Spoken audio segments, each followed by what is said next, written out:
సుమన్ టీవీలో మీ business promotions కోసం ఈ కింది నెంబర్ను సంప్రదించగలరు. నమస్తే, వెల్కమ్ టు సుమన్ టీవీ. నేను విష్ణు. ప్రస్తుతం మనతో పాటు పైసల ముచ్చట్లు మనీ మంత్రదండం పుస్తక రచయిత, certified financial planner Ram Prasad గారు ఉన్నారు. వారితో మాట్లాడదాం. సార్, రామ్ ప్రసాద్ గారు నమస్తే. సార్ నమస్తే విష్ణు గారు. సో రామ్ ప్రసాద్ గారు, ఇప్పుడు రియల్ ఎస్టేట్ ఇన్వెస్ట్మెంట్స్ గురించి ఒక 2 నిమిషాలు మాట్లాడుకుందాం. చాలా మంది ఎన్ఆర్ఐలు కూడా రియల్ ఎస్టేట్స్ లో విపరీతంగా ఇన్వెస్ట్మెంట్స్ పెడుతున్నారు కదా. మరి పెద్ద పెద్ద మొత్తంలో ఉన్న డబ్బంతా తీసుకెళ్లి రియల్ ఎస్టేట్ లో ఇన్వెస్ట్మెంట్స్ చేసే వాళ్ళకి మరి మీరు ఎటువంటి సజెషన్స్ ఇస్తారు? అసలు ఏమి ఇవ్వకూడదు సార్. ఇవ్వకూడదా? చెప్తే వినకపోతే చెడిపోయాక చూడుతున్నారు కదా. ఎన్నిసార్లు ఇస్తాం మనం? ఓకే, రియల్ ఎస్టేట్ కొనుక్కోండి. మీ మొత్తం ఆస్తి ఒక 5 కోట్లు ఉంటే దాంట్లో 1 కోటి, 1.5 కోటి, 2 కోట్లు మొత్తం దాంట్లో పెట్టద్దు. Real estate is a great asset, no doubt. But to what extent it is good is the question. మీకున్న మొత్తం అక్కడ పెట్టద్దు. జనాలు ఉన్న మొత్తం కాదు, రాబోయే జీతాలు కూడా దాంట్లో పెట్టేస్తున్నారు. ఎందుకంటే ఎమర్జెన్సీకి లిక్విడిటీ చేసుకోలేం కదా, ఉన్నదంతా తీసుకెళ్లి భూముల్లో పెట్టేసి. ఉన్నదంతా కాదు, ఇప్పుడు ఉన్న ఫ్లాట్ మీద టాప్అప్ లోన్ తీసుకొని ప్లాట్ కొంటారు. అంటే ఉన్నది కదా నేను పెట్టింది, రాబోయేది ఉన్నదాని మీద లోన్ తీసుకొని పెడుతున్నారు. ఇప్పుడు తీరా కొన్నాం కదా, దాన్ని కొనేవాడు లేడు, అమ్ముడు పోదు. నువ్వు ఒక రేట్ చెప్తూ అది నువ్వే చెప్పుకున్నావు, ఎవడంటే అక్కడ నీ రేటు వినేవాడు ఎవడున్నాడు అక్కడ.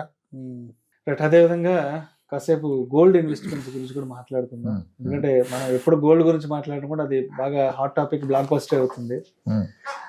సరే, ఇప్పుడు గోల్డ్ లో ఇన్వెస్ట్మెంట్ చెయ్యాలి అని ఒక ఆలోచన వచ్చినప్పుడు ఆభరణాలు కొని తీసి పెట్టుకోవడం బెటరా, లేదంటే 24 క్యారెట్స్ కొనుక్కోవడం బెటరా, లేదంటే గోల్డ్ ఈటీఎఫ్లో తీసుకోవడం బెటరా, లేదంటే గోల్డ్ మ్యూచువల్ ఫండ్స్ కొనుక్కోవడం బెటరా, లేదంటే డిజిటల్ గోల్డ్ కొనుక్కోవడం బెటరా? సో అసలు రామ్ ప్రసాద్ గారు గోల్డ్ ఇన్వెస్ట్మెంట్స్ గురించి ముక్కుసూటిగా చెప్పాలి అంటే ఏం చెప్తారు? ఇందాక మనం మాట్లాడాం కదా సార్. అంటే ఇంకొంచెం ఇప్పుడు సింపుల్, 1979లో 10 గ్రాముల గోల్డ్ 942 రూపీస్, 950 రూపీస్ ఉంది. ఇప్పుడు 80,000 అయింది. అదే రోజు సెన్సెక్స్ 100 నుంచి 80,000 అయింది. ఎంత డిఫరెన్స్ ఉంది? ఇప్పుడు ఆర్నమెంట్ అయితే మీరు వాడుకుంటారు కాబట్టి ఎంత పెరుగుతుందో సంబంధం లేదు. ఇక మీరు చెప్పిన ఏది కొన్నా, digital gold, bond, coin, gold fund, gold mutual fund, ఏది కొన్నా గోల్డ్ పెరిగినంత పెరుగుతుంది కదా. దాని అండర్లయింగ్ అసెట్ ఈస్ గోల్డ్. అది ఈక్విటీ అంత పెరగదని తెలిసినప్పుడు అది పెట్టుబడికి ఎందుకు వాడుతున్నారు? దాన్ని ఆర్నమెంట్ గానే వాడాలి, పెట్టుబడికి ఎందుకు వాడుతున్నారు? అంటే లాంగ్ రన్. మేబీ ఇప్పుడు క్లియర్ గోల్డ్ సైకిల్ ఉంది, గోల్డ్ 20% కరెక్ట్ అయింది, నాకు ఎందుకంటే కరెక్ట్ అవుతుందని తెలిసింది. 1 ఇయర్ వరకు అది కరెక్ట్ ఏమో మేబీ, ఎందుకంటే ఆల్రెడీ 30% పడ్డది కదా, ఇంక పడదని. అందుకని లాంగ్ టర్మ్ గోల్డ్ ఎలా రైట్ అయింది? ఎప్పుడు లాంగ్ టర్మ్ చూసినా గోల్డ్ 8% కదా ఇచ్చింది. మనకు తెలిసి 1964 నుంచి ఈ రోజు వరకు 7-8%. ఇదే అందుకే ఈ డైవర్సిఫికేషన్ మనం చేయకూడదంట. ఇప్పుడు మల్టీ అసెట్ ఫండ్స్ లో గోల్డ్ కొన్నారు. ఎప్పుడు కొన్నారు? గోల్డ్ రైట్ ప్రైస్ లో కొన్నారు, రైట్ ప్రైస్ లో అమ్మేస్తున్నారు. ఎందుకంటే fund manager there is a lot of analysis, big team, వాళ్ళు అనాలిసిస్ చేసి పెడతారు. సో మీరు గోల్డ్ కొనాలా, సిల్వర్ కొనాలా, రియల్ ఎస్టేట్ కొనాలా, ఎంత కొనాలనేది మనకంటే బెటర్గా ఫండ్ మేనేజర్ తెలుసు. కాబట్టి మీరు multi asset, dynamic asset allocation లాంటి ఫండ్స్ కొనుక్కోండి. వాటిలో ఇవన్నీ వాళ్ళే చేస్తారు కదా, మీరు చేసిన అవసరం లేదు కదా. అండ్ అక్కడ ఆడు కొని అమ్మినా మీ దాకా ట్యాక్స్లు రావట్లేదు కదా, ఇక్కడ మీరు అంతా ట్యాక్స్లు పే చేయాలి కదా, క్యాపిటల్ గెయిన్ ట్యాక్స్. ఇంకో 2 నిమిషాలు మోస్ట్ అంటే రామ్ ప్రసాద్ గారు ఎక్కువగా మాట్లాడిన ఇంకో టాపిక్ ఏంటంటే దాని గురించి కూడా ఒక 2-3 నిమిషాలు మాట్లాడాలి. ఇష్టం ఆడుకోండి. సొంత ఇల్లు కొనుక్కోవాలా, రెంట్ ఇంట్లో ఉండాలా, ఏది ఎవరికి సూట్ అవ్వద్ది అన్న దాని గురించి కొంచెం స్ట్రైట్ గా చెప్పేసేయండి. ఎవరికి ఏది బెటర్ అంతే. ఎవరికి ఏది బెస్ట్ వాళ్ళు వేసుకుంటారు సార్. ఇల్లు కొనడం తప్పు, ఇన్వెస్ట్ చేయండి అనేది తప్పు. ఇల్లు కొనాలి, ఇల్లు కొనకుండా ఇన్వెస్ట్ చేస్తే ఎక్కువ వస్తుంది, చాలా తప్పు.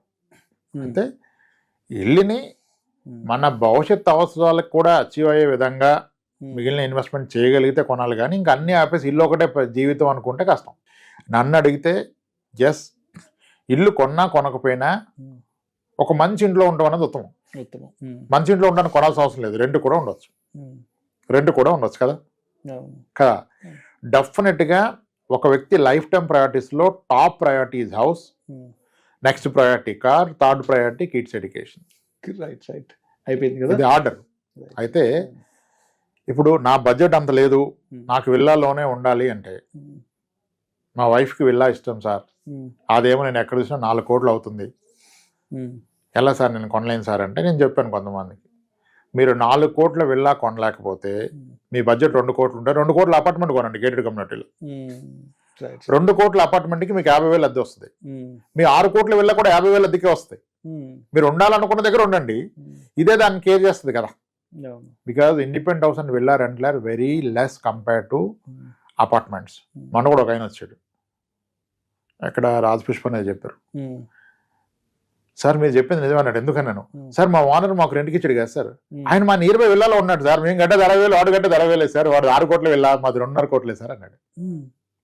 అర్థమైందా లాజిక్? సో అది again it depends on the emotion of family members. వాళ్ళకి అబ్జెక్షన్ లేదంటే చేయగలుగుతారు, వాళ్ళకి అబ్జెక్షన్ ఉంటే మీరు ఏం చేయలేరు కదా.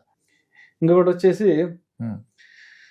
ఏదైనా ఖాళీగా ఉన్న స్థలం కొనడం మంచిదా, లేదంటే వ్యవసాయ భూమి కొనిపెట్టుకోవడం మంచిదా? అంటే మనకి ల్యాండ్ మీద చాలా మందికి అఫెక్షన్, మమకారం ఉంటుంది కదా.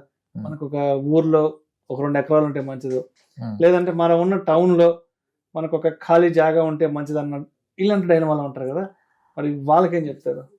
Real estate has to be for consumption, not as investment. యాక్చువల్గా నా పర్సనల్ ఒపీనియన్.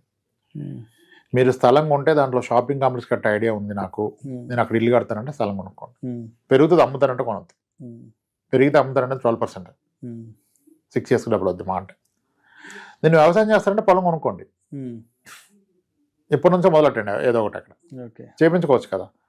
రైతులకి ఏమో పెట్టుబడి డబ్బులు లేవు సార్, ఐటీ ఎంప్లాయీస్కి ఎన్ఆర్ఎస్కి ఏమో డబ్బులు ఉన్నాయి. సో కాబట్టి రైతులు వ్యవసాయం చేస్తే లాభాలు రావు, వ్యాపారస్తులు ఉద్యోగస్తులు చేస్తే లాభాలు వస్తాయి. ఎందుకంటే రైతుకి అదునికి అప్పు దొరక్క పంట రాదు. మీకు ఒక ఎగ్జాంపుల్ చెప్తాను. జరబరా అని ఒక ఫ్లవర్స్ ఉంటాయి, డెకరేషన్ ఫ్లవర్స్ ఉంటాయి, పాలిష్ షెడ్ వేసి దాని కింద పెంచుతారు వాటిని.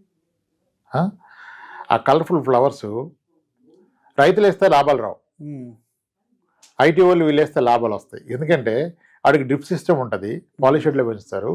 అవి మీకు మొగ్గల నుంచి పువ్వులు అవ్వాలంటే దానికి కెమికల్ ఒక ముందు ఇవ్వాలి డ్రిప్ ద్వారా. వీళ్ళు ఏం చేస్తారు, చదువుకున్న వాళ్ళు, ఎంబీఏ చేసిన వాళ్ళు, మార్కెట్లో ఏ రోజు సిక్కులే పండుగలు ఉన్నాయి, ఏ రోజు మంచి ముహూర్తాలు ఉన్నాయి, పెళ్ళి ఉన్నాయి, ఆ రోజు వచ్చే విధంగా వాటిని సెట్ చేసుకుంటారు. ఫార్మర్స్ ఏం చేస్తారు, డబ్బులు లేక ప్రతిరోజు కోసుకుని మార్కెట్కి వచ్చేస్తారు ఆయన ఆ మొగ్గల్ని పువ్వులు చేసి. ప్రతిరోజు చేసుకుని వస్తే ఒకరోజు రూపాయి వస్తుంది, ఒకరోజు 10 రూపాయలు వస్తుంది, ఒకరోజు లేవు కొండం. కానీ మీరు అదే మంచి ముహూర్తంలో వస్తే, గురుద్వారా వాళ్ళు వాళ్ళు ఉంటాయి కదా ఈవెంట్స్, ఆ రోజు వస్తే మీకు పువ్వు 4 రూపాయలకి పోతుంది. చూసారా? సో ఫార్మింగ్లో డబ్బు ఉంటేనే ఫార్మింగ్ ప్రాఫిటబుల్, పెట్టుబడి పుష్కలంగా ఉంటే ఫార్మింగ్ ఈజ్ ప్రాఫిటబుల్. ఆ పెట్టుబడి లేనప్పుడు ఫార్మింగ్ ప్రాఫిటబుల్ కాదు. ఇప్పుడు నేను ఈరోజు మార్నింగ్ అనుకుంటా న్యూస్లో చూస్తే టమాటా కిలో 2 రూపాయలు అయిపోయింది అంటున్నారు. మొన్నటికి 100 రూపాయల దగ్గర కొట్టుకున్న రోజులు కూడా ఉన్నాయి. సో రైతులు ఇది ప్రెడిక్ట్ చేయలేరు. అదే దళారులు బాగా డబ్బులు చేస్తారు, కోల్డ్ స్టోరేజ్లో పెట్టేసుకొని. కోల్డ్ స్టోరేజ్లో ఆగుతుంది 20 days ఆగుతుంది, కొన్ని 15 రోజులు అయిపోయినాక పంట అప్పుడు తీస్తారు బయటికి. సో మిడిల్ మ్యాన్ సంపాదిస్తుంది రైతుకి ఎప్పుడు రాదు. సో వ్యవసాయం అంటే అసలు ఏమో నాకు అనిపిస్తుంది, రైతులకే ఉండాలి పొలాలు, వేరే వాళ్ళు కొనకూడదని కదా. సో మీకు ఆ ప్యాషన్ ఉందంటే, చాలా మందికి ఉంది వ్యవసాయం చేయాలని ప్యాషన్, ఖచ్చితంగా చేస్తానంటే కొనుక్కోండి, దానికి తగ్గట్టుగా ప్రిపేర్ అవ్వండి. కానీ పెట్టుబడి ఎక్కువగా పెట్టుకోండి. 3 సంవత్సరాలు పంటలు వేసేంత డబ్బు ఉంటే ఖచ్చితంగా 3 పంటలు ఏదో ఒక పంటలో లాభం వస్తాయి. ఈ పంటకే డబ్బులు ఎత్తుకుంటూ అప్పులు తెచ్చుకుంటూ పెడితే మీరు కట్టే వడ్డీలు కూడా సరిపోదు వచ్చే పంట. పొదుపు పెట్టుబడుల విషయంలో ఎటువంటి జాగ్రత్తలు తీసుకోవాలి అనే దాని గురించి చాలా చక్కగా మీ సమయాన్ని వెచ్చించి ఈ నూతన సంవత్సరం సందర్భంగా మన ప్రేక్షకులకు చాలా మంచి ఆసక్తికరమైన విషయాలను తెలియజేశారు. Thank you so much. Thanks.